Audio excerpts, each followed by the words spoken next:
What's happening, guys? Happy Friday, and welcome to the Dynasty WarZone, the People's Dynasty podcast. On today's show, we're going to do a mock draft, but not any mock draft. We're going to mock draft the 2023 rookies and sophomores. If you don't know what a sophomore is, it's a person in their second year. Think back to when you were in high school, unless you're not in high school, and thank you for listening at a young age. But if you're a sophomore, you know that's year two. But I'll tell you who's not in year two. He and I are wrapping up year five. It is my co-host. You know him better as the man of the hour and the man with the power, Jerry Sinclair. Welcome to your own show, man. How was your weekend? Good Easter. Yeah, it was good. It was good. I did. I had to work for the game, so I will take it. It's also 85 degrees in central Iowa today, so it was absolutely fantastic. I'm good, man. How you been, brother? I'm good, man. I did a bonus show, a little solo action on Wednesday. The streak lives on. 5 years in a row, a show every Wednesday. Which is wild. It is wild. 200. It'll be like in July, like July 4th weekend or whatever the hell. It'll be 250 weeks in a row where we've never missed a Wednesday. You can fact check that on Podbean, and while you're there, you can leave us a review for the show. But yeah, I did a little solo show, a little help me understand. Help me understand is a lesson you can not only use in Dynasty Fantasy Football, but one that you can use in life. You can check that out. It's now up on a podcast on iTunes, Google, Spotify, whatever, and on YouTube. So wherever you want to consume this past Wednesday's show. I consumed it on YouTube personally, but I saw you chime in during the live stream and call me a nerd. I was at work working really hard. Thank you. Mike's in the chat. Mike is one of our most loyal YouTube watchers. Mike's in the chat, said it was a good show. You're goddamn right it was a good show, Mike. See, Mike's a man of taste and sophistication. And that's why he's a subscriber, a patron, and a good friend of the Dynasty WarZone. So Mike has taste. You called me a nerd, Jerry. Yeah, I did. Well, I have never seen you with the glasses. It's a new touch. You look refined, if I could say that. So can I let you in on some inside news? Okay, shoot. I'm nearsighted, so I don't really need the glasses to actually see you. You just know you look so damn good. I do. It's hard being. It's what they say. Back in the day, it was like a hair care product or makeup. It's like it's hard being beautiful. I understand. It's a curse, but for me, these are new. These are my new glasses. But for me, these have a blue blocker function to them. So it really helps when we podcast late at night, because a lot of times you and I will podcast until 10, 11 p.m. Eastern, which is right up against bedtime for me, and consuming blue light from 3 monitors. And I got these ring lights right here in front of me. This helps. I'll be honest with you. Recording last night, I actually got to sleep in a much better fashion. So it's a small sample. It's a sample of one. But I do like my new glasses, Jerry. So thank you for noticing. Thank you for calling me a nerd. But I do have some normal blue blockers, right? Ever tell you the blue blocker story? No. Okay. Well, this is a true story. So, my wife is into all the super healthy living, sleep, cold plunge, how you eat, all the things. She's up on all of this, and blue blockers have been a thing for a year or two. So about a year or so ago, she bought everyone in our family, me, her, and our son, Vinny, she bought all of us a pair of blue blockers. She bought herself and Vinny these really cool blue blockers. I'm like, they look kind of like the ones I got on. And she's like, oh, those aren't for you. I'm like, well, where are mine? And she hands me these fucking things. It looks like something Elton John would be proud to wear. I can't wear this I said, I can't wear this on the goddamn podcast. Like, are you trying to kill me? They're like these clear, big, they look like goggles. And I'm like, well, why don't I just get some pink ones? If that's your thing, that's your thing. But I can't go on the Dynasty WarZone looking like, Elton John's stopping by. He's going to, break down a rookie running back and then play Candle in the Wind. Not on this podcast. So, my wife was pulling a rib on me. I had to go get my own glasses with blue blocker functionality. I actually recommend you get some too. Listen, I could use it. You're not getting any younger. No, we're not. Sometimes my eyeballs do be watering when I got the ring light on and the screens in front of me. So I'm just saying, a lot old age. What a load of bull crap that is. I'm not afraid to call bullshit on like a modern medicine, not modern medicine, but like a modern, Yeah. thing that's in vogue. But I will say one night sample. I'll follow up with you guys next week on the Dynasty WarZone about how the blue blocker function of these glasses are working out. But we've already mentioned the YouTube. If you haven't, please head over to YouTube, search Dynasty WarZone, and subscribe. And if you're a podcast consumer, thank you as well. Please leave us a 5-star rating and review. And those are the two best free, as I used to say with our buddy Dr. Kyle, the freest way to help out the Dynasty Warzone. But Jerry, the patron, rocks on. Have you been keeping up with our draft? We have patron 17 rolling on. I have popped in and out of it a little bit because I don't have any going on right now. So it's sort of the fix that I have. So you're just living vicariously through me and the other 11 in this patron Of league. course. So it's a lot of fun. I love the strategy. I mentioned on the last show, I got my first Kyle Pitts share. I was like one, I think it was one, maybe two picks away from getting a Pitts Hawkinson stack. And you're like, well, Memphis, why the hell would you want two tight ends? It's because you have to start two tight ends. And it's 1.75 premium on the PPR for the tight ends in this league. So and if you've ever played in one of those leagues, you know you got a problem if you ain't got him. I promise that. I'm telling you, you think being shorthanded on quarterbacks in a super flex is something, folks. I'm telling you, if it's a must start two tight ends and it's heavy premium like this is, I would have been in really good shape. If you would have told me in this format, my first three picks could have been Justin Herbert, Kyle Pitts, and TJ Hawkinson, I'd have just done like the moonwalk right there across because it's so ugly so quick. Yeah, I'm seeing guys right now drafting like Jawan Johnson in the 9th round because they have to start. They don't have a choice. Like it's not a bad move by them either. It's just it gets bad real quick. And I did like how our admin Neil set up the draft. He put in the 3rd round reversal, which is a Scott Fish move if I ever did see one. Yep. And everybody still has their own 2023 rookie picks. So I thought I had the 104. It was actually the 105. So in the rookie draft, I have the 108. I have rookie pick 108. It's just the inverse of the draft. So whoever got 12, they're getting Bijan, which is not a bad way to go. No, but, that's usually my go-to if I can pick. But that puts the strategy in there, right? Because if they decided to have gone, like let's say they went one quarterback and one running back, then come this draft, come the rookie draft, maybe they pass on Bijan or make a trade back and try to get like Stroud or Young because they maybe got JT or they got Breece Hall or someone like that already, and they're willing to forego the running back. This is the kind of stuff we do at patreon.com/Dynasty Warzone. We're mock drafting. We're kind of reviewing the picks as they come in without doing too much table talk. And we're using, it's not a super expensive league, but it's a good way to get in shape. Jerry, it's like it's like an MMA fighter. He's going to, or she is going to go have a fight. You have a training camp. And what a great way to get ready for your rookie drafts. They getting in there, mixing it up with me. And, I'll beat them down. I just have to, break out my finest whooping stick and go to work on these fine fellows. But man, I'm ready. This is the kind of thing that interests you. Patreon.com/Dynasty Warzone. I'm sure we'll squeeze in another mock or two before the season starts. And nothing's changed. It's still $5 a month, inflation, no inflation, whatever. It's just how we keep the lights on. If this kind of stuff interests you, again, patreon.com/Dynasty Warzone. But Jerry, man, we're going to do some drafting of our own tonight. I'm going to do some drafting with you. Yeah, and it's a nice concept, smashing up, because the hype on rookies always blows up to an extent that is just unimaginable. Because we got nothing else to talk about, so I get it. Well, it's like as we record, tonight is Thursday the 12th. No, it's Wednesday the 12th. Thursday's tomorrow. I've lost track of time.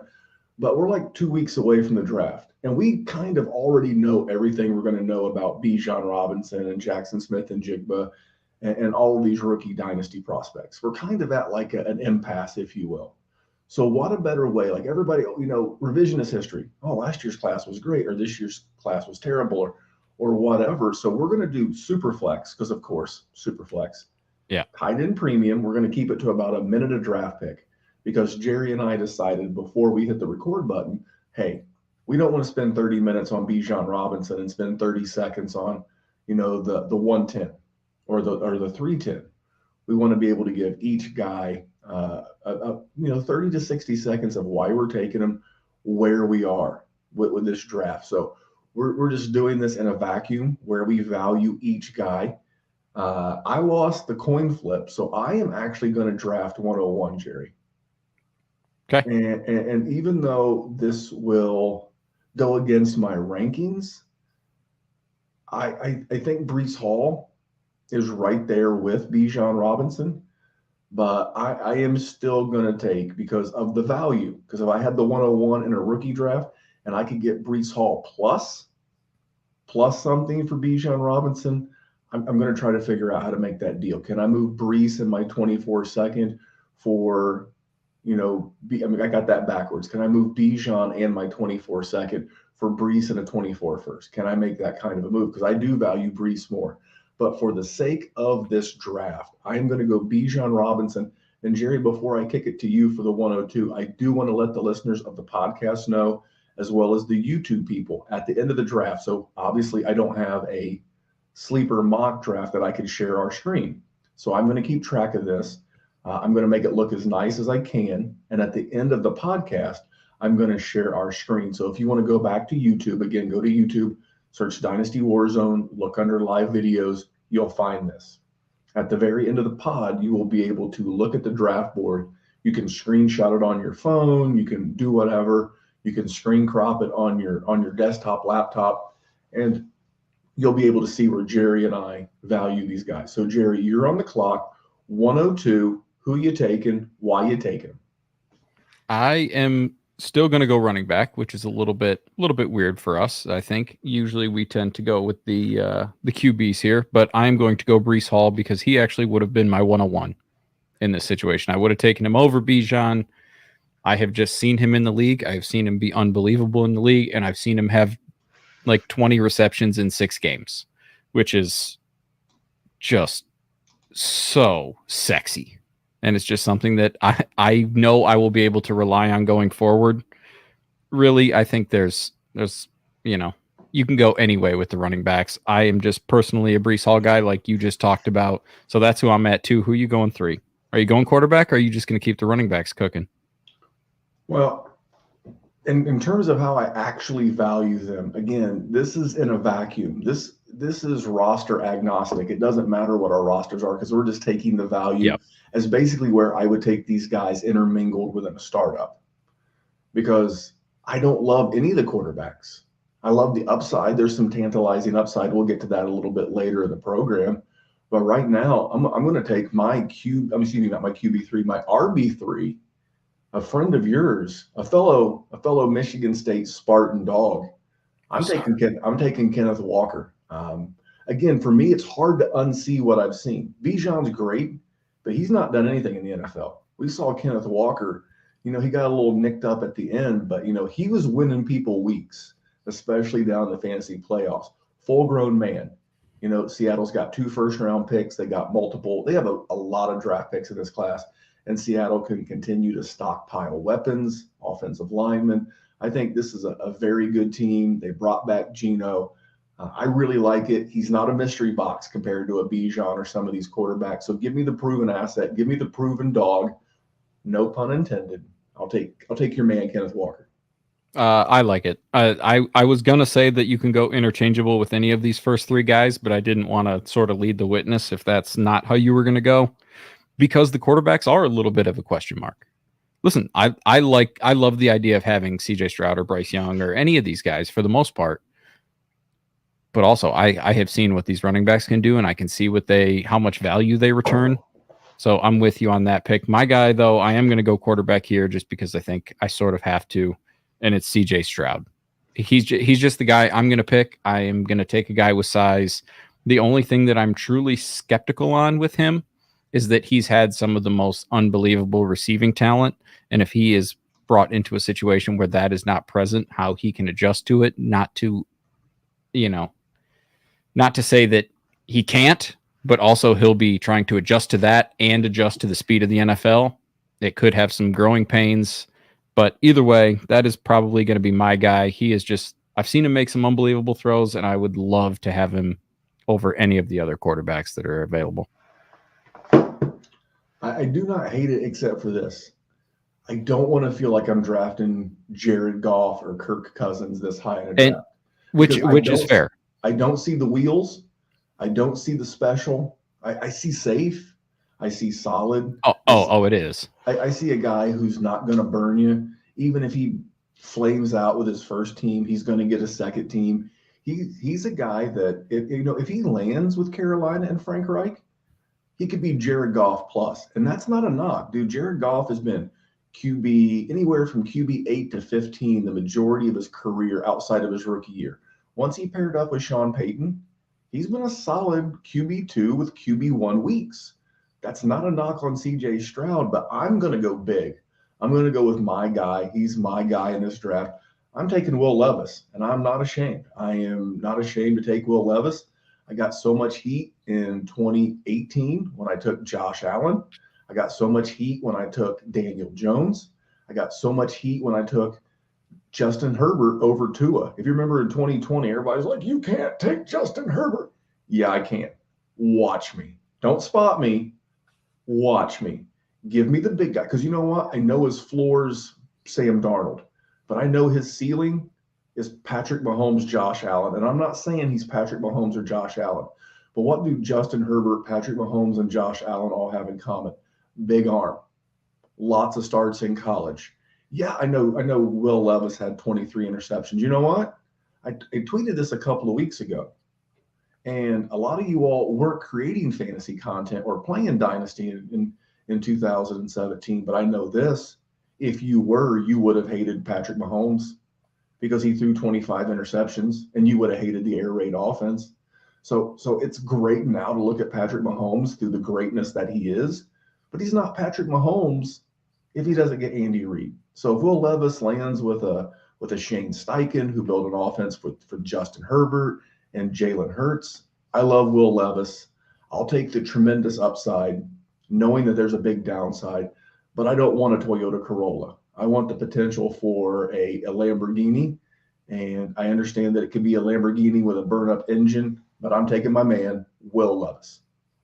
How dare you besmirch the good name of a Toyota Corolla on this podcast? It's a fine car. Sir, I said in a tweet a while back, I'm like, if you want a nice Nissan Altima with the upside of a Toyota Corolla, take CJ Stroud. Take the other guy. That's cool. That's fine with me. That's absolutely fine with me. But I'm not winning dynasty championships with a Toyota Corolla. I'm not.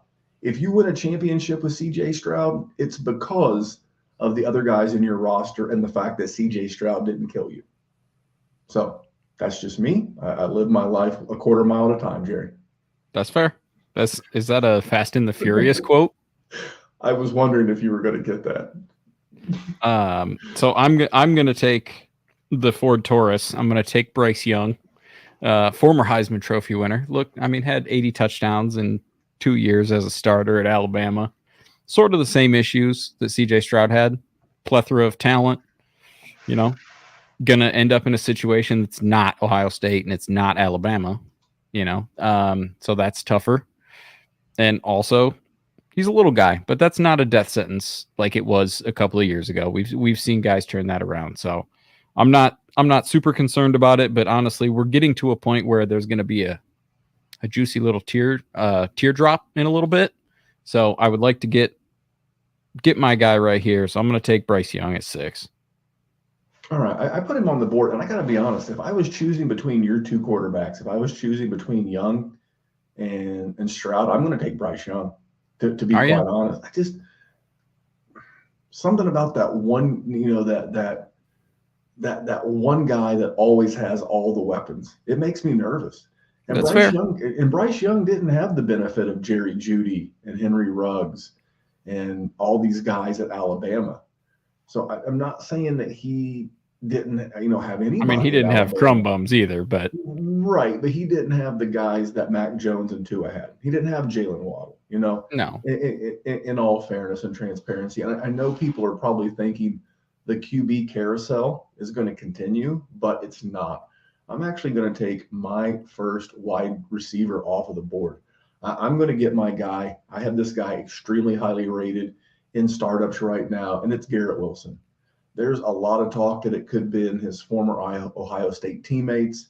It could be a lot of guys. It could have been Drake London, but for me, I think Garrett Wilson is that dog. I loved him last year.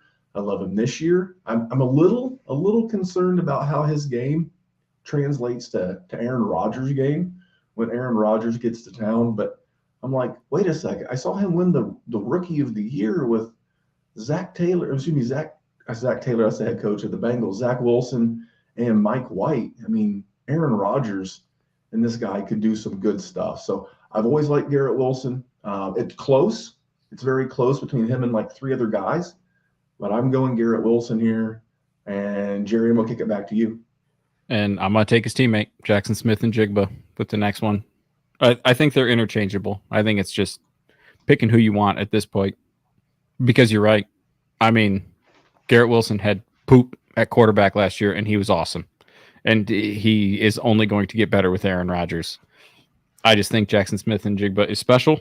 So that's why I would take him over Garrett Wilson. But honestly, that's interchangeable in some of my leagues. I in a vacuum, sure, I prefer JSN, but there is numerous situations where I would take Garrett Wilson over him to diversify just because he is that unbelievable as well. Well, I agree. Now, what do you think about when you hear, I think it was Brian Hartline, the wide receiver coach at Ohio State. He came out and he had Jackson Smith-Njigba ahead of, we'll just go ahead and roll right into it. That way we can keep the conversation going. I'm going to take Chris Olave with my next pick. Okay. So we'll finish it up with Jackson Smith. How do you feel knowing that you've already got two guys in the league and the guy who's coached all of them? So he's got more insight than really just about anybody could have with these three guys. And for him to like Jackson Smith-Njigba by maybe even just a hair, a millimeter, an eyelash, a cunt hair, if you will. What do you think if it's an actual unit of measurement, by the way? I can send you a picture. DM me at DWZ Memphis. I will send you the actual picture of how it's used in a unit of measurement at me. But how do you feel knowing that Hartline likes him as much as you do?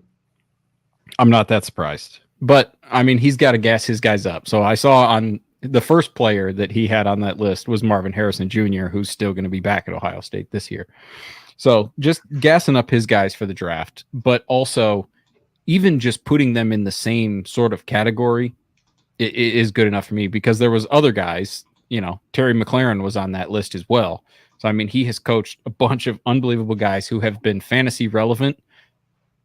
And that's what I want. Like, I mean, Terry McLaurin has been a wide receiver 2 or better for like 5 or 6 years in the league. And if I can get that out of these guys, hell yeah. Sign me up every single time. Easy. Well, so you want to go Olave 9? That's what you're doing? I already put him on the draft board. So here in a second, I'm going to read back the first round. We have 3 picks to go. Yeah, it was between him and a running back. But, man, Chris Olave, great year. Again, we talked about Garrett Wilson. You had this hodgepodge at quarterback with Zach Wilson and Mike White. I think Joe Flacco was actually, quite honestly, the best quarterback for him statistically. And that's kind of what Chris Olave dealt with. He had the Red Rocket. He had famous Jameis. He had Taysom Hill. And it was this mix mash of styles and things. And now, for whatever you have to say about Derek Carr, he's a professional quarterback. He's a pro. Supposed to be Mike Thomas is coming back. That'll be great. I think Jarvis Landry's not coming back. He's still a street free agent. Is it going to be Captain America, the former tight end of Adam Troutman? Is it going to be Juwan Johnson? What's going to go on with Alvin Kamara? But you can't not love Chris Olave, Jerry. And then who would be your pick at 10 after you talk up Olave? Because I know you want to. I do. I love Chris Olave. The more shares of Chris Olave I have, the better. And I feel like he just doesn't get the hype that everybody else does, even though dude was absolutely awesome. What you got? Can I tell you a dirty secret that other fantasy podcasts? I love dirty secrets. So I won't name names. So I'm in a league. It's the Ultimate Dynasty Podcasters League. Okay.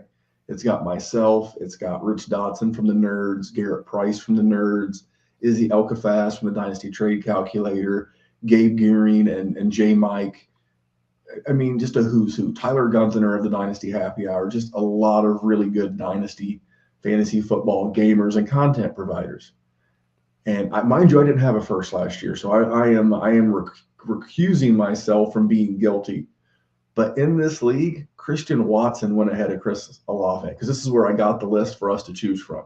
And I was like, ooh, that's not going to age well.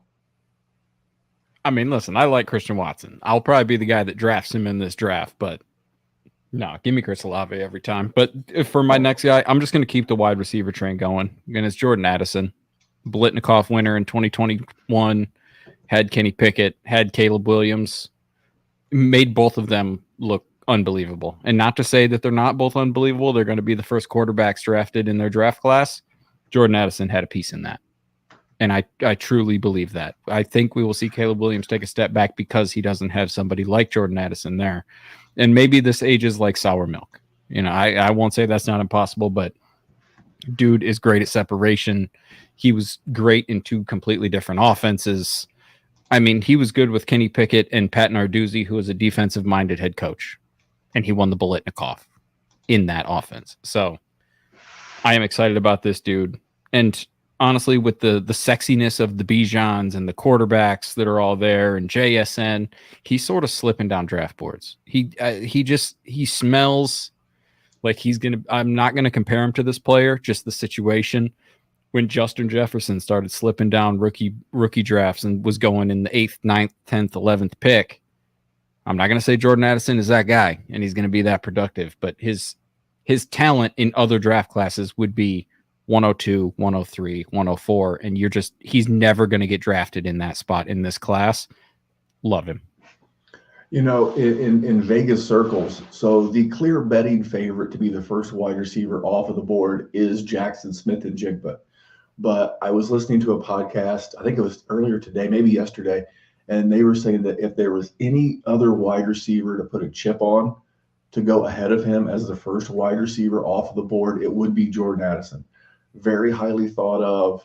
You're getting good odds. It's not that, but the reason why you're getting good odds is it's not very likely. But if I had to put $5 on any wide receiver, I think I would put like 5 on him and 5 on another guy that we'll probably talk about here in just a bit. But this is an area where I don't feel bad taking Anthony Richardson.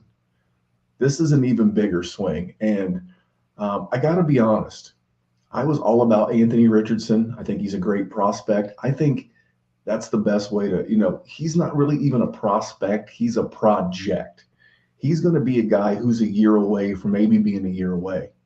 Now, Jerry, you watch more college football than I do, but would you say when Lamar Jackson come out, it was noted that he needed to work on his passing? Yep, for sure. And where would you rank Lamar as a passer in college compared to Anthony Richardson as a passer coming out of college? I mean, he was better. Lamar is as a passer coming out of college, Lamar is light years ahead. Does it mean that Richardson doesn't have a better arm? Does it mean that he's not a better athlete?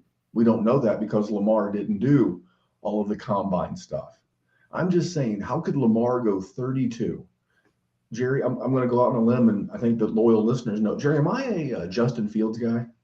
No, you're not. So where would you rank Anthony Richardson as a prospect/project compared to Justin Fields? I'd say Justin Fields, pretty good athlete and shown that he can run the ball just as well as anybody. And his passing's not great, but it was clearly better coming out of college than Anthony Richardson. I would put Anthony Richardson not in the same universe as Justin Fields as a prospect.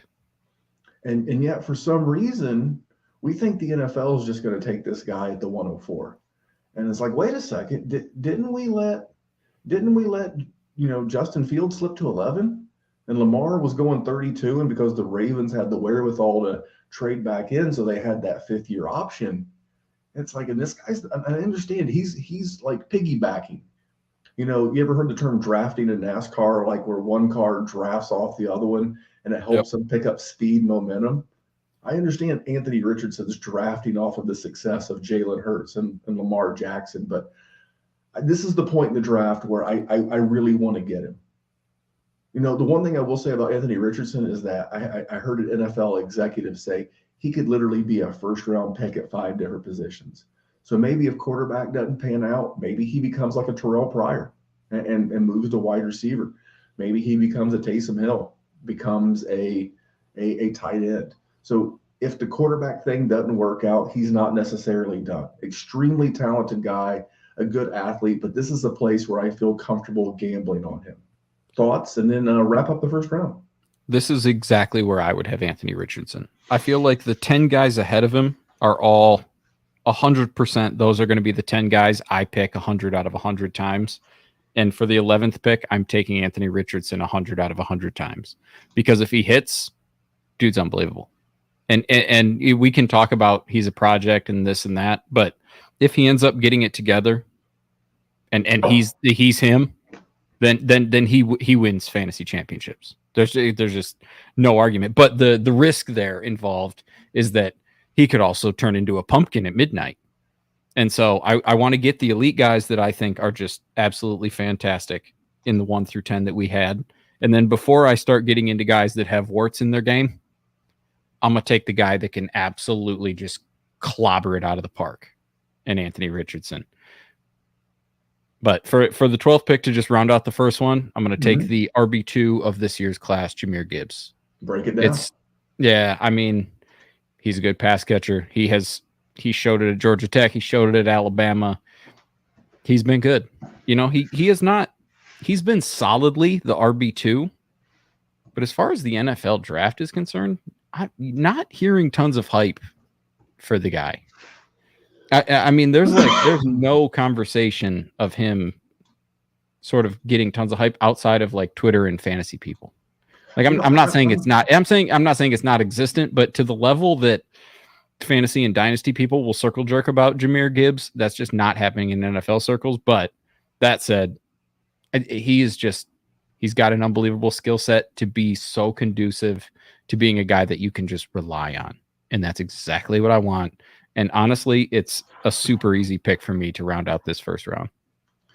Well, I will recap the first round. Yeah, I don't mind Jahmyr Gibbs. I think he's much more catchable. You know, you ever watch like sprinters? I like to use a lot of analogies. You watch like a sprinter and like some guys get so far ahead, like Usain Bolt got so far ahead, you know, no one was catching him.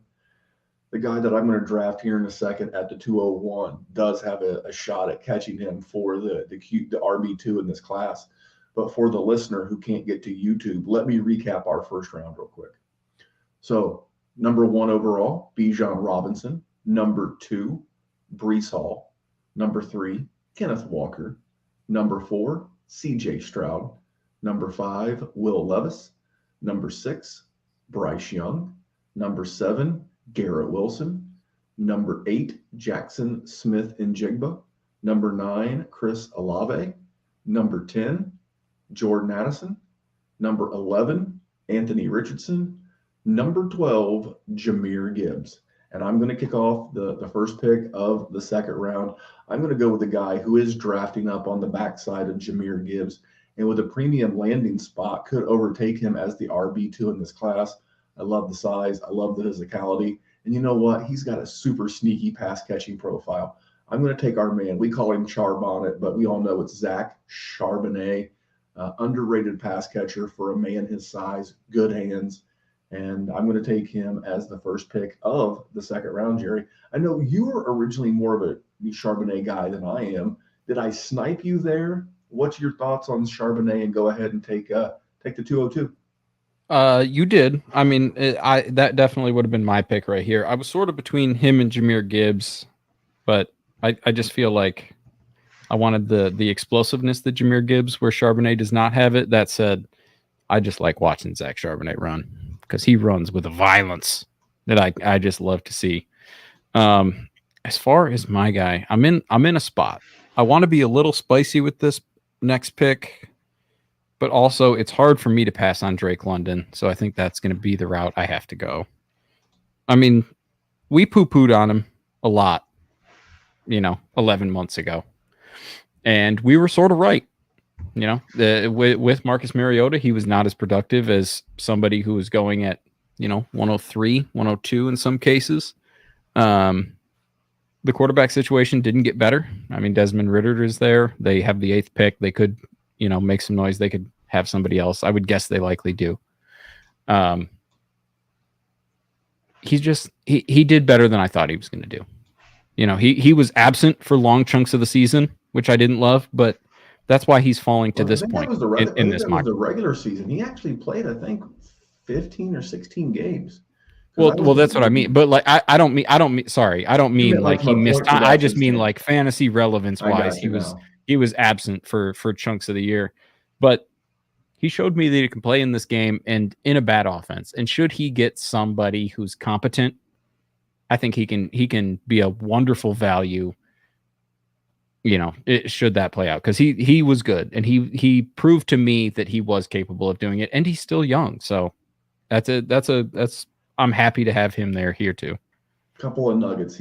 For me, I'm glad I was wrong. My big concern on him was injury risk. That's why I was like, well, I'm going to give him credit for, because he was hurt. He did miss a lot of time in college, but he missed like a preseason game. But for the most part, I think he played at least 16 games. But I think Drake London is a year away from being a year away. Because this team is going to be just ass cheeks in the wind. It's going to be a shit show deluxe. They're going to wind up with a Drake May or a Caleb Williams, and then you're going to see this offense start to shine. I think they're kind of going the Detroit route, where you're setting the table around him. Maybe they use this 8th overall pick to get like a Peter Skoronski or a Paris Johnson, a good offensive lineman. You continue to put pieces around this offense because you got Pitts, you got Drake London, Tyler Algier was not a complete stinker last year. And then next year you add the quarterback. You don't need to trade up and give up a lot of pieces. I like the Drake London pick. I really have 3 guys that I have here. But because of the scarcity of the position, and I want to be on brand for me, I'm going to go ahead and take Kenny Pickett. I think he's a QB too. I think Kenny Pickett is going to be like a border, like QB 18, week in and week out. Like maybe Derek Carr, but not Kirk Cousins, somewhere in that range. He's got Deontay Johnson. He's got George Pickens. He's got Pat Freiermuth. He's got Najee Harris in the backfield. Just a lot to like about this guy. So for me, it's a QB. This is a super flex draft. Hard to not go ahead and take the guy, because there's still he's the last QB. The other guy who's on this list, maybe you'll take one. I probably won't, but I'm going to take Kenny Pickett, Jerry. Yeah, I mean, I'll probably take Hooker at some point, but I think that's fine. I was sort of between the person I'm going to take and Kenny, so I'm not mad at you. But my guy's going to be Rachaad White. I'm going to have so many teams with Rachaad White on it.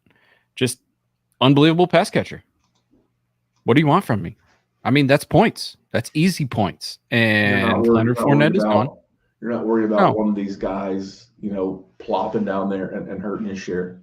I mean, how much are they going to hurt it, though? I mean, how many? He had Leonard Fournette, who was actually pretty effective last year. And you still had Rachaad White get here. Let's I got it pulled up real quick. 50 receptions. I mean, 50 receptions last year as a rookie. I mean, if that grows, Jesus, Randy. I mean, that's just filthy nasty. I mean, that's Baker's he's not great. That's what I mean. But he can. I mean, that's 3 points. That's 3 points in just receptions. Don't count the yards. Don't count the rushes. Don't count the touchdowns. That's 3 points a game, just right there, with 50 receptions. And honestly, the dude looked good. So I'm all about it. I will have tons, because he is sort of an afterthought. He's not a sexy guy. He's like what James White was a couple years ago. Like, he's just great pass catcher, is the perfect guy to just plug in and gets points, and nobody clamors for him. That's my guy. Well, I would have been upset if I left this draft and I wasn't the person that took him. Well, luckily this is just a mock draft, because in the patron Dynasty League we're doing right now, the startup, I walked away with Rachaad White. I also believe I was just trying to get a gauge. I think there's enough to go around, even if they draft somebody. True. And I do believe he's talented. They were comfortable enough not to re-sign Leonard Fournette, even to a super cheap deal. Clearly, he's going to get a buddy. Who he gets in the backfield will determine both of their value. But I like Rashad White, but I also like Zay Flowers. So I'm going to make him my pick at the 205. Just a guy, and I like guys that other guys like. Normally, that feels odd to say, but I do. I like Zay Flowers. Other players like him. He could have came out last year, and his teammates talked him into coming back. Good teammate guy, good dude, a hell of a ball player, and I really want him to land. I know this will sound odd, but I would love for him to be in that like Stephon Diggs role for Danny Dimes in New York with the Giants and Brian Daboll. So for me, I think I'm getting a tremendous value. You're going to make the 206. We're going to be at the halfway point, and I love getting Zay Flowers here. Yeah, I mean, that's a good spot. The guy I'm going to take is another guy that I'm pretty happy to get, but also he's got worries, and that's Jameson Williams of my Lions. Unbelievable talent, great draft capital, looked explosive in the touchdown that he had, the 40-yard touchdown. The wart being that was the only damn catch he had all season, and he played 6 games. So that is troublesome. Amon-Ra St. Brown is there. Marvin Jones came back. So there is some competition. But that said, even if he can put it together and be a Deshaun Jackson type where he can just rip the roof off, I'm cool with that, and I'm happy about it. So I'm going to take my boy Jamo here. Well, I am surprised, and I appreciate it because remember I said this a little while ago. I had 3 guys. Mm-hmm. I'm going to get all 3 of them. One, I'm a big Jameson Williams guy. I think he's going to show this year why they drafted him. And I'm not going to go as far as to say he's going to hurt Amon-Ra St. Brown's target share. But if anybody on that team could, it's Jameson Williams. True. And it's not about the draft capital. It's about the talent. And Jameson Williams is super talented. He, to me, and again, we haven't seen him in a while, he has that nice combination of both sudden and fast, which is what Tyreek Hill has. Now, Tyreek Hill has it at an all-time elite level. Can Jameson Williams develop that or show that at the NFL level like he did in college? Maybe. But if he has that start on a dime, can burst into a full-blown sprint, which he's extremely fast, I like your boy. But I'm going to take another guy, and I'm ready to try to pronounce this name. I'm going to give it hell. I'm going to take Israel Abanikanda, running back out of Pitt. He is the hype guy right now. I had to move him up in my Dynasty rankings. I know our buddy Theo over at Player Profiler, him and the Podfather, they're big fans of Israel Abanikanda, and it's hard not to be. I've always been, as long as we've been doing this show together, I've always been a draft running back, trade for wide receiver guy. I debated between him and Zay Flowers, but for me, it was super close. But I'm going to go Israel Abanikanda at the 207, Jerry. I'm cool with that. I'm gonna take my running back, Kendre Miller. I like watching the dude, and if I have made a bad pick, it could potentially be this one so far because he may not get the draft capital. He may not end up in a situation. I just like watching the dude, and I feel like if he gets an opportunity, he's gonna take it. There's a couple guys that would have been safer picks that I know their role. But I just like the dude. So this is the guy I'm going to take because I want to watch him and I want to root for him because this is my dude. Well, I am between 2 dudes. And, when you say you're between 2 dudes, but I do like Kendre Miller. And remember, when we had Bruce Madsen on and we had Garrett Price on, they're Kendre Miller guys as well. I would really love to see his measurables, to be honest, because he's been rehabbing an MCL and he didn't go through the TCU Pro Day. He didn't go through the combine, but he's gotten a lot of visits. Each team gets some top 30 visits. So for me, again, Jerry, I'm in this spot again. I'm between 2 guys, but I am going to go with a guy that's crawling up my draft board. I like him. He reminds me of T.Y. Hilton. I actually consider him a more bursty. And by that, I just mean like a more explosive jumper, leaper than T.Y. Hilton. And then the other day on Instagram, if you're not following former NFL wide receiver Steve Smith, yeah, the guy who punches teammates and still does commentary on the NFL Network. If you're Well, it's not because he's a following, legend. if you're not following Steve Smith on Instagram, you are doing it wrong, and I need you to correct that straight away. But he, much like me, is a Marvin Mims guy. I call him Bursty T.Y. Hilton. They have a similar size, a similar speed. He's just a little bit better in that, broad jump, vertical jump type things. And man, I'm normally a running back guy here, but I can't help but take Marvin Mims right here at the 209. Jerry, do you like Mims? And then give me your 210. Yeah, I'm cool with that. I mean, I'm sure I will have an unbelievable amount of him in rookie drafts this year, just from where he's going and what I think of him. My guy is, I'm between two guys. I would be much more inclined to take this person if Aaron Rodgers was staying in Green Bay, but since he is not, it makes it a harder pick for me. I probably would have taken him a couple picks sooner, but I'm still going to take Christian Watson just because I have seen him win weeks. I mean, he had the month where he was the most dynamic player in fantasy football. And if you're able to do that for even one time as a rookie, you're a special player that can play in this league. And he did it consistently for months. I think it was like it was like 8. Weeks. It was 8 or 9 touchdowns in 4 weeks. I mean, he had 3 the 1 week. That's unbelievable. And if you have the ability to do that, then you have the ability to do that, whether you have Aaron Rodgers or not. So he may never be that again, which he probably won't be. It is, Tyler Higbee syndrome from 2018 or whenever the hell that was. But still, to get him at 210, somebody that was the most electrifying player in fantasy for an entire month last year, yeah, I'll take that.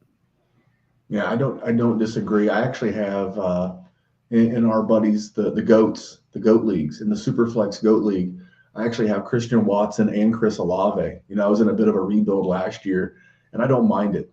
Nope. And for all the shit we talked earlier about Will Levis and all this shit we talk about a certain quarterback, for all the shit people talked about Jordan Love, it's gonna tickle my fancy if Jordan Love has a better 20.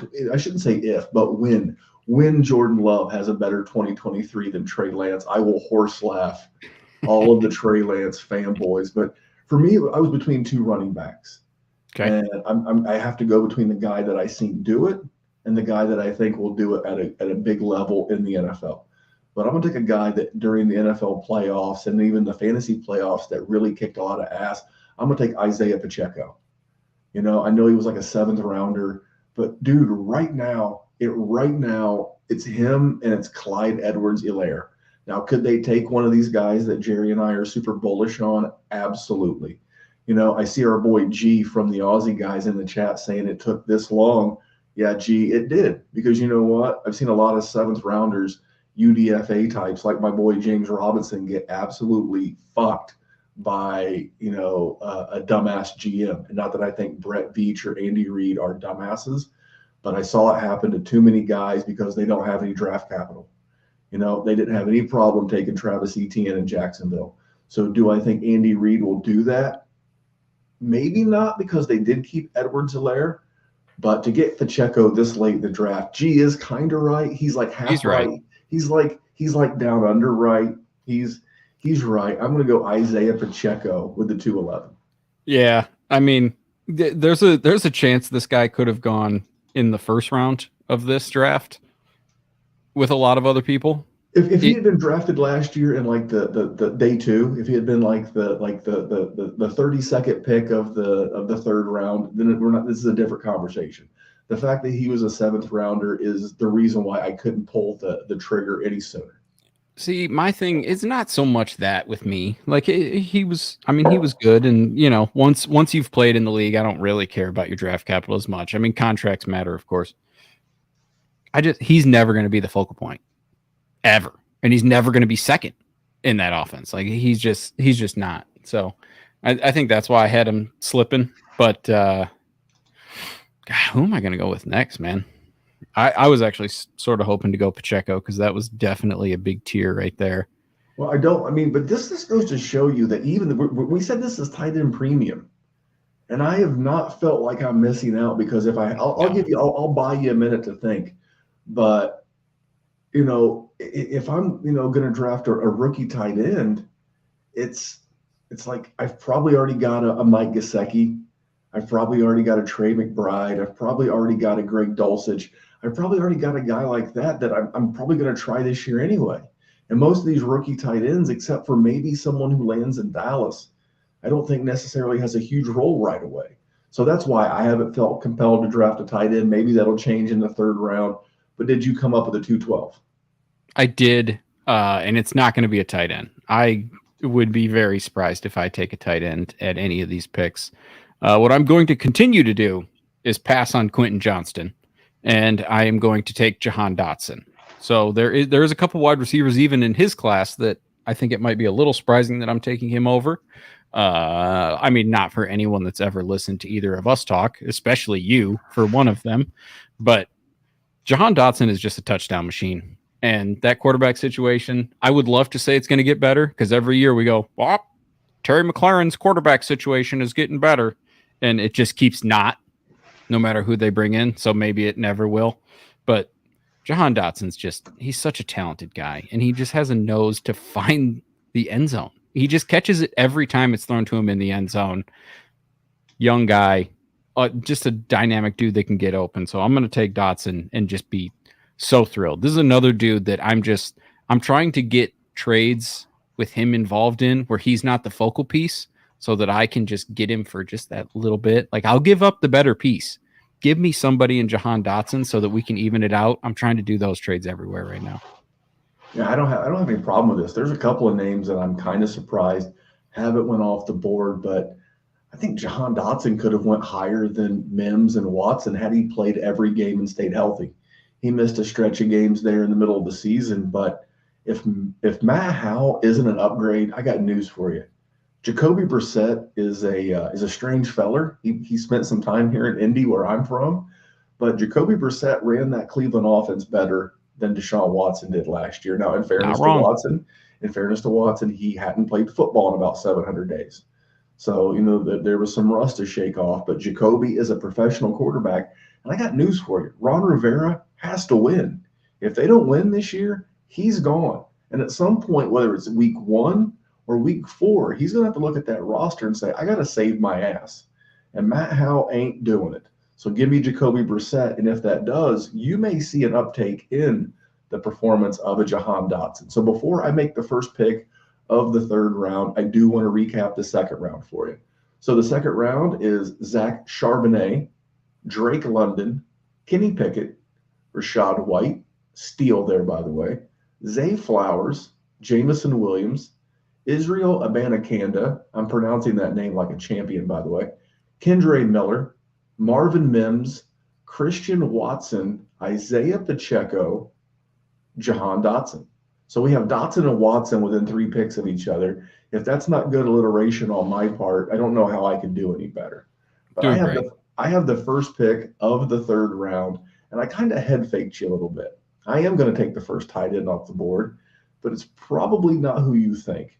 I'm not letting the fact that we have a little bit of Michael Mayer fatigue make me elevate Greg Dulcich or Dalton Kincaid. I am going to go with Michael Mayer. He's everybody who's, I think Kincaid could be a better athlete, but I think overall, Michael Mayer is going to wind up. I only see him drafted in like really 3 spots. Dallas, love it. Cincinnati, love it. Green Bay, love it. Even if he were to go to Washington, I'd love it because it's Logan Thomas there. So he can land in so many spots where he can be a benefit to your dynasty roster. Again, that patron league that we're doing, you have to start 2 tight ends. If any of the rookies can make any noise this year, kind of like Pat Fryermuth did a couple of years ago, Kyle Pitts did up until he got, hurt as a rookie, I dig it. So for me, I'm going to go Michael Mayer at the 301. I'm breaking the tight end seal, Jerry. Yeah, I mean, I'm not a tight end guy, and I'm really going to hate this next pick. But the time has come, Randall, where we take, as he is named on our sheet, Treylon Fat. Treylon Burks is going to have to go off the board. He made it to the third round, which is pretty on brand for us. listen, he showed a bunch at Arkansas, and he was a good prospect. He's got good draft capital, and he doesn't have a ton of competition. So the opportunity for him to grow is there. The problem is he didn't. The problem is he was out of shape, hence our bit. And the quarterback situation is not improved. So which is why he's still available where he is, when last year there was teams taking him at 104, 105 in rookie drafts, and I'm taking him at 302 in these combined draft classes. Well, we're definitely staying on brand. I don't have the full 30 seconds. Maybe I'll put it on the opening, the Traylon Burks and Mike Vrabel conversation. All I can say as it relates to Jerry and I and our buddy Traylon Burks is this is how Jerry and I come across, and it's true.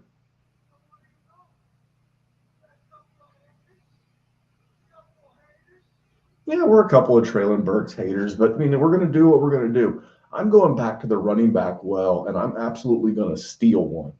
Like, in some countries, if I were to get this guy this late in a dynasty draft in those countries, they'd cut my hands off.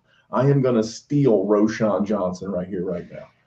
A guy that they're not saying, the draft pundits aren't saying he's better than Traylon Burks, but I see a lot of people talking about him being Roschon Johnson, winding up with the Dallas Cowboys. I'd love to see him be in a backfield with like Tyler Algier, Joe Mixon. I said on the show I did Wednesday night by myself, I don't think the Bengals are cutting Joe Mixon. I don't think Joe Mixon gets suspended this year, but I do think this is Joe Mixon's last year in Cincinnati. And if Roschon Johnson were to land in those kind of spots, man, it's to the moon. I am stealing Roschon Johnson from Jerry at the 303. And you're going to just end up making me take a player that I don't want to take. And it's Quentin Johnston. I don't love him, as I have said, but I have also been wrong. That is something that I am very, very forward about, that I have absolutely missed. Cackling down under as I take Jared Goff in the first round of a startup. That was, and honestly, now that wouldn't be that bad, but of course I traded him. So not only did I make a dipshit pick, I made a dipshit trade, so I don't even get to reap the benefits. Listen, he's not my favorite guy, but he's going to end up with pretty good draft capital, and if he lands in a good situation, he can still be a very good dynasty asset. I will let that speak for itself in about 16 days. That could change my perspective on him. But as I said, I am not a scout, but from what I have seen, he doesn't do it for me, but I will take him here, and I'm pretty cool with that. Yeah, I know there's a world where we could look back a year from now about all of our takes about Quentin Johnston. Yep. And we could just be like, give us the crow we deserve. Yeah. We could have emotional damage for not being higher on Quentin Johnston, but that's a miss I'm willing to take. I'm going to take a gamble on a guy. I love post-hype sleepers. Our boy Dan over at the GOAT District, recent guest here on the Dynasty WarZone, overhyped sleeper. I'm going to take a post-hype sleeper. I'm going to take Sky Moore. I love seeing people push Kadarius Toney to the top of the Kansas City depth chart. I'm here for it because you know what? I think Sky Moore is going to take a big leap in year 2. I think he's a better football player than Kadarius Toney. I think he's more durable than Kadarius Toney. And if I'm going to attach myself to somebody, he has an advantage over some other guys in this draft, like some of the other rookies, in that I know where he's at. I know he's got a shot to latch on as the 2 to Patrick Mahomes. So for me, I'm going to take a guy that I liked last year. I'm getting him at a good value because he underperformed last year's expectations, but there's still plenty of upside. I'm going to take Sky Moore at the 305, Jerry. Okay, a little spicy, definitely going against the grain with that one. I ain't mad at you though. Caught the game-winning touchdown, did he not, in the Super Bowl? Didn't he get the go-ahead touchdown? He caught a touchdown. I know Pickens caught one. Not Pickens, excuse me. Kadarius Toney caught one. He caught one. So yes, I just see a ton of upside there, man. Yeah, and I'm cool with that. I am going to pick a guy that I have also, this is 3 in a row, guys, that I've just been super down on, but we're to the point where they have either shown potential or they have been productive, and I just don't like them. And that's where we are at with this pick, and that's Dameon Pierce. There is a world on a different Dynasty podcast where Dameon Pierce goes 20 picks earlier than we're picking him right now because of his production last year.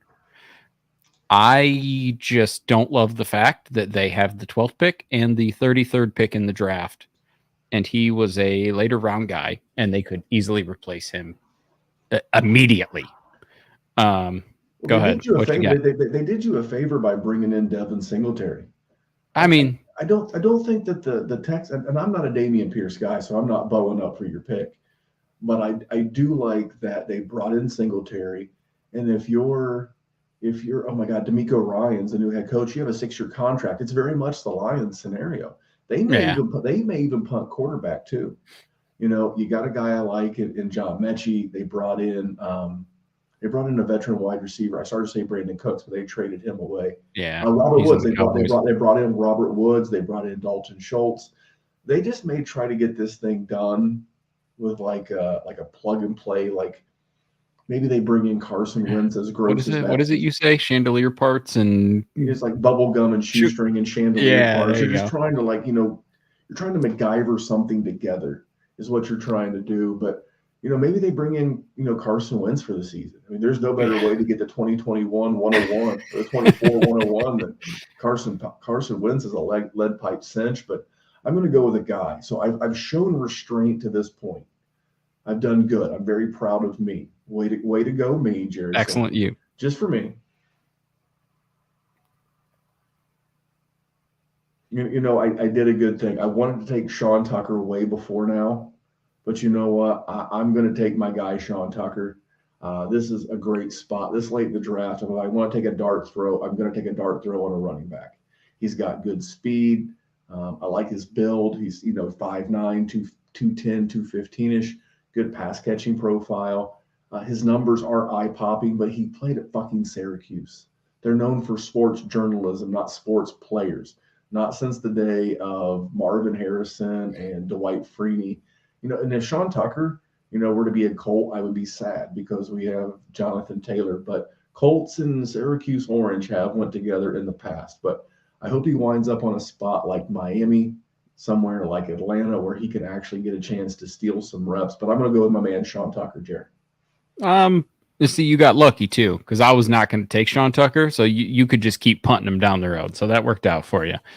For my guy, I'm going to take George Pickens.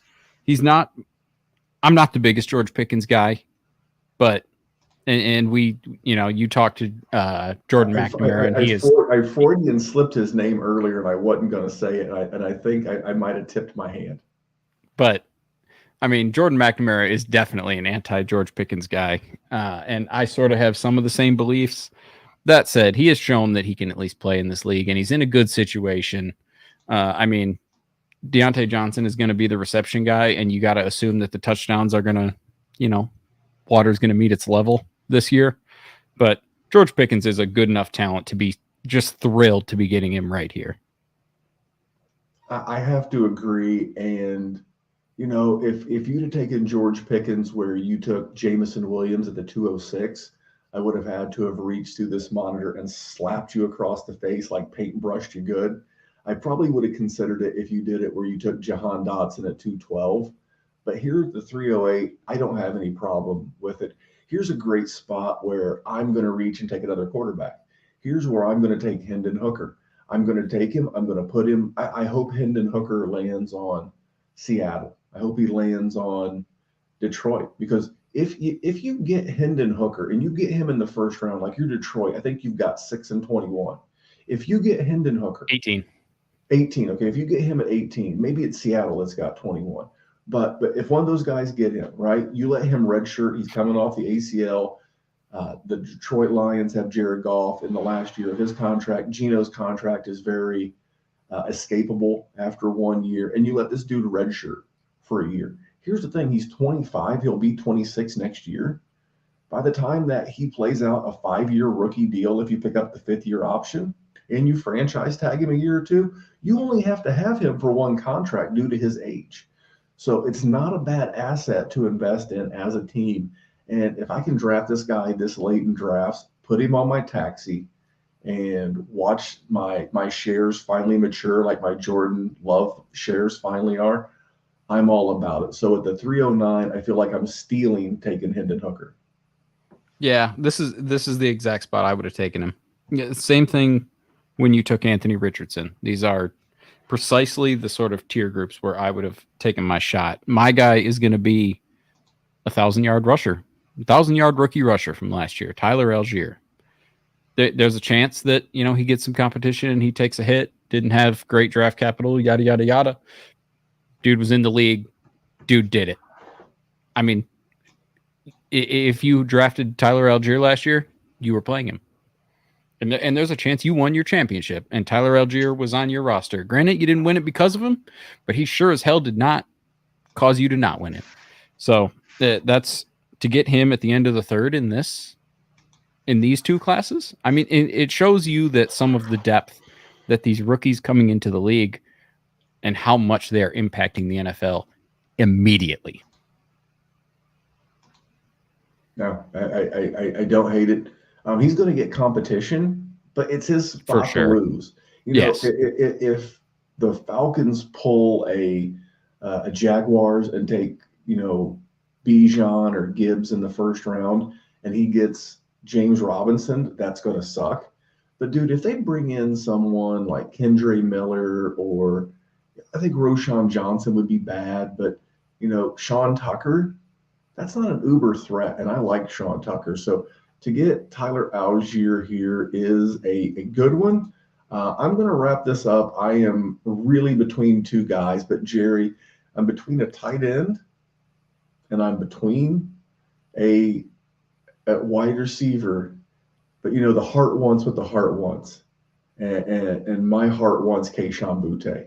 I got all three of my guys from the 23 class. I got Levis, I got Sean Tucker, I got Kayshon Boutte. I showed restraint. I was very restraintful until the very, very end. I can go ahead and talk about some of the guys. We'll kind of talk about them here in a second. Alec Pierce, Wan'Dale Robinson, John Mechie. Those are guys I like.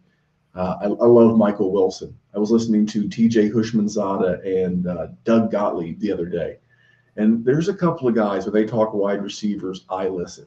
One is Steve Smith. I referenced him earlier. The other one's TJ Hushmanzada. And Doug Gottlieb said, give me a sleeper, give me a name to know. And without question, without hesitation, TJ Hushmanzada said Michael Wilson. I love Michael Wilson, but I love Kayshon Boutte just a little bit more. So I'm going to get my guy. And Jerry, you're going to get your guy and wrap up this mock draft extravaganza.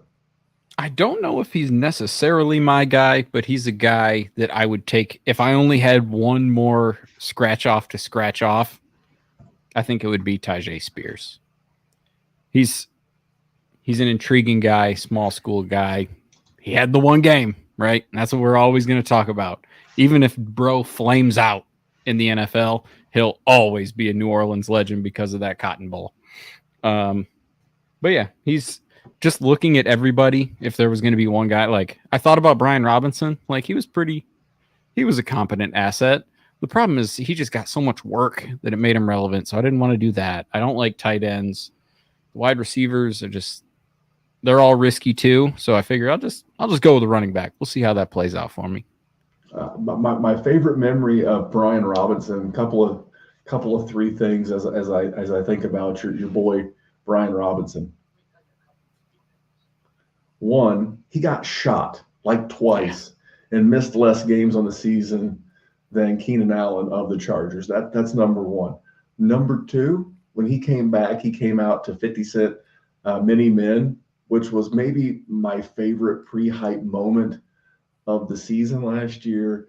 And you're right, though, he did get force-fed touches. I think that's a sneaky spot. But yeah, let me ask you a question about Tyjae Spears as I get ready to put this draft board. Let me tell you what.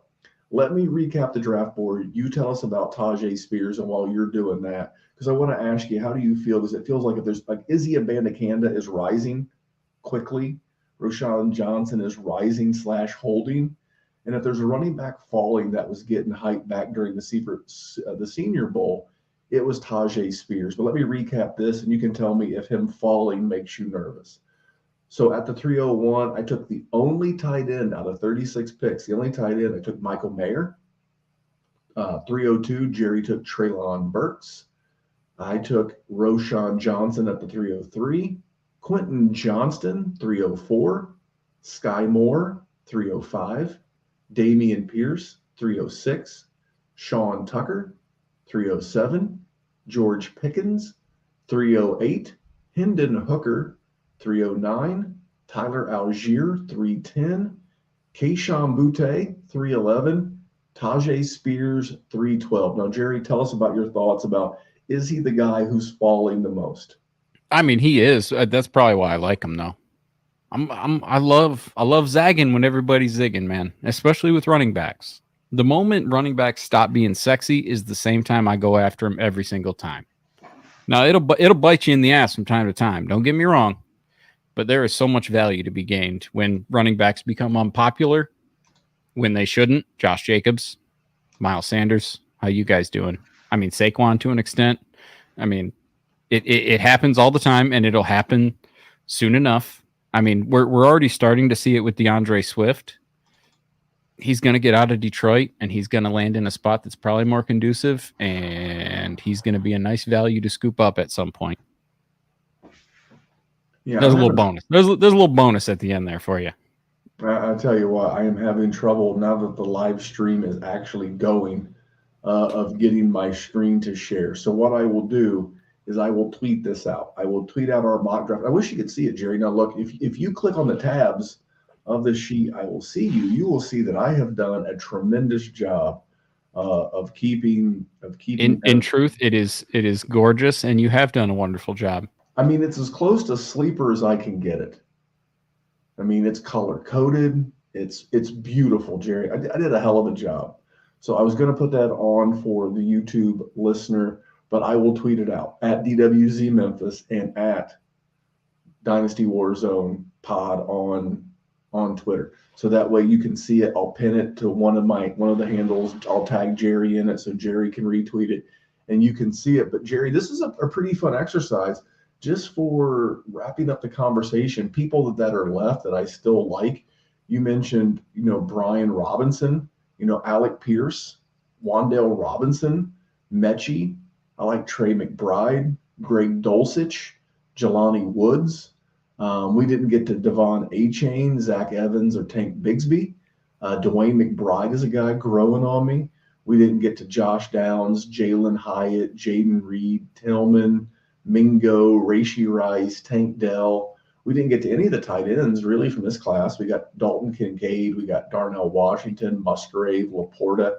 So if you were to be doing, I feel like Jonathan Mingo might be the one that I regret not taking at some point, but that's what makes this fun. For me, so like if you were in a league, so this is only really a relevant exercise for you.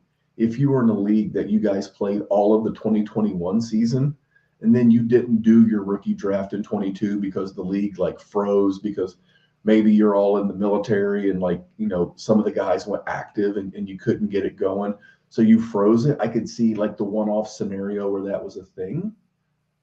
But, this is just to show you that as much as we value the rookies, it was hard a lot to pick the rookies over the known asset.